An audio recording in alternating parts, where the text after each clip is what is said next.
Bernie Sanders wrote basically the manifesto of the progressive revolution inside the New York Times.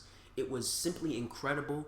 And before I start talking about it, I recommend that you guys read the entire piece in the New York Times, because I'm telling you, every single freaking word of it was captivating, inspiring, and the 100% truth. So, this piece, it basically puts into words the entire struggle that the people are having against the establishment.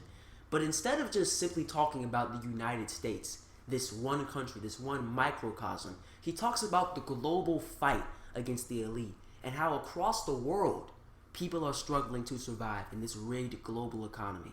So here are some of the words. Quote, "Surprise, surprise. Workers in Britain, many of whom have seen a decline in their standard of living, while the very rich in their country have become much richer, have turned their backs on the European Union and a globalized economy that is failing them and their children.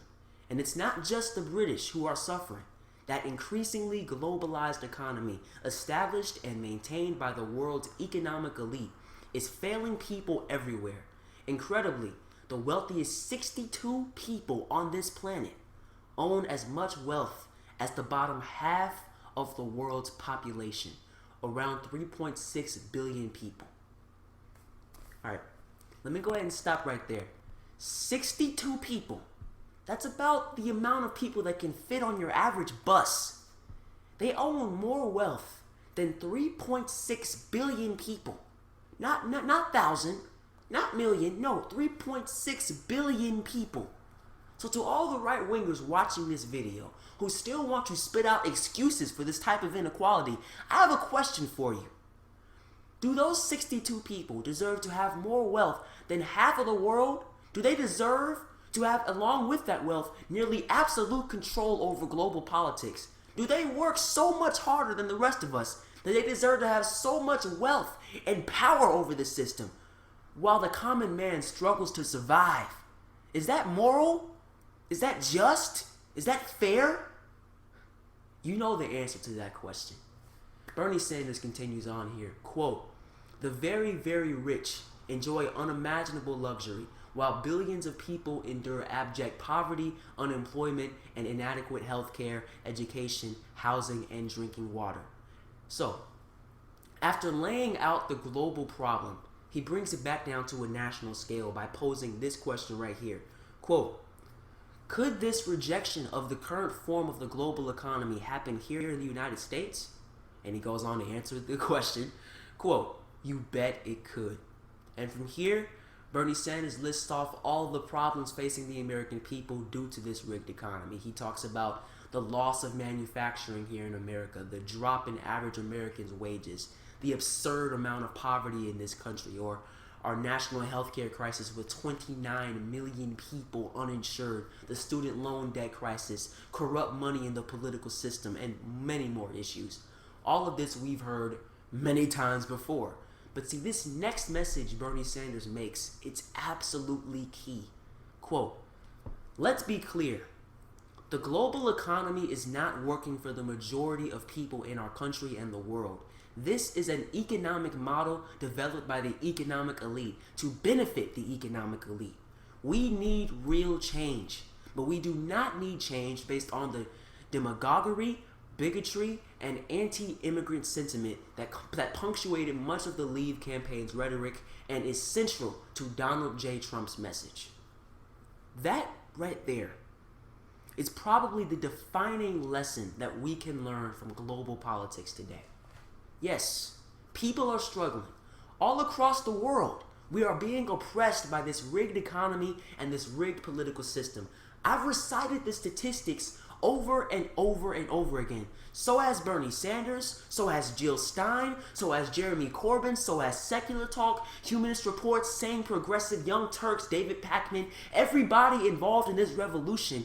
We all know the statistics, and we are all trying to fight this problem. We are fighting for real progressive change. But the Donald Trumps of the world, they are capitalizing on this anger and this struggle. They see the entire world being screwed over by the economic elite, and they blame these problems, not on the economic elite themselves, but on the quote-unquote others. The Mexicans, Now they're all drug dealers. They're rapists. They're taking your jobs. They're committing crime. They're the reasons for your struggles. The Muslims, all 1.6 billion of them around the world, they should be banned from this country because a small percentage of them have abused their sacred text. They are the problem. They're the reasons for your struggles. The EU migrants in the United Kingdom, they're taking all of our British jobs. They're lowering all of our British wages. They are your problem. They are the reasons for your struggle. All the while, our attention and our anger and our zeal for change is misdirected. Instead of fighting against the rigged system, we are now fighting against each other. We are falling right into the establishment's hands. This is what Bernie Sanders has been talking about all along. This is the whole point of this revolution. Let's stand together and let's fight for real change. Don't allow the demagogues, the xenophobes, the racists, the bigots to rip us apart. But this is where the establishment comes in. See, all along, this entire time, it's proven that we have email chains. The Democratic Party establishment, they have tried to hold this revolution back, whether it was through the mainstream media or a rigged debate schedule.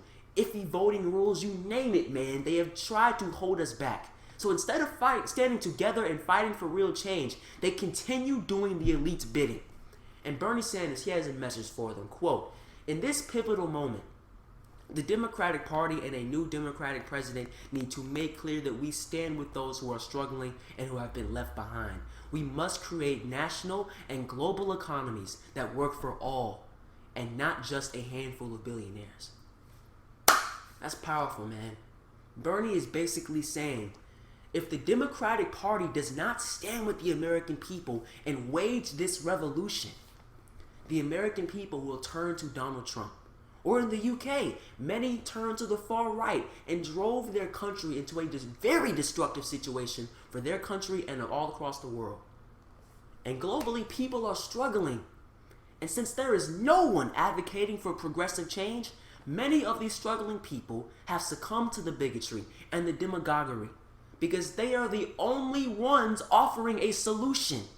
I said in one of my recent videos, there are two roads that people can go down right now when trying to change this rigged system. They can, one, go down our road, where we wage a progressive revolution and we fight for real change. Or they can go down the road of the Trump or the Brexit and the far right's bigotry. However, right now in America, we are only offering the American people one of those choices, and I'll give you a hint, it's certainly not the right choice. Unless the Democratic Party begins embracing and participating in this revolution, you will be making the people's choice for them. And you could very well see a Donald Trump, President Donald Trump, next year, effectively driving this country into a pit of destruction. These are the current circumstances, man. But it's important to remember the real fight. Let's remember the real enemy. Don't divide each other up.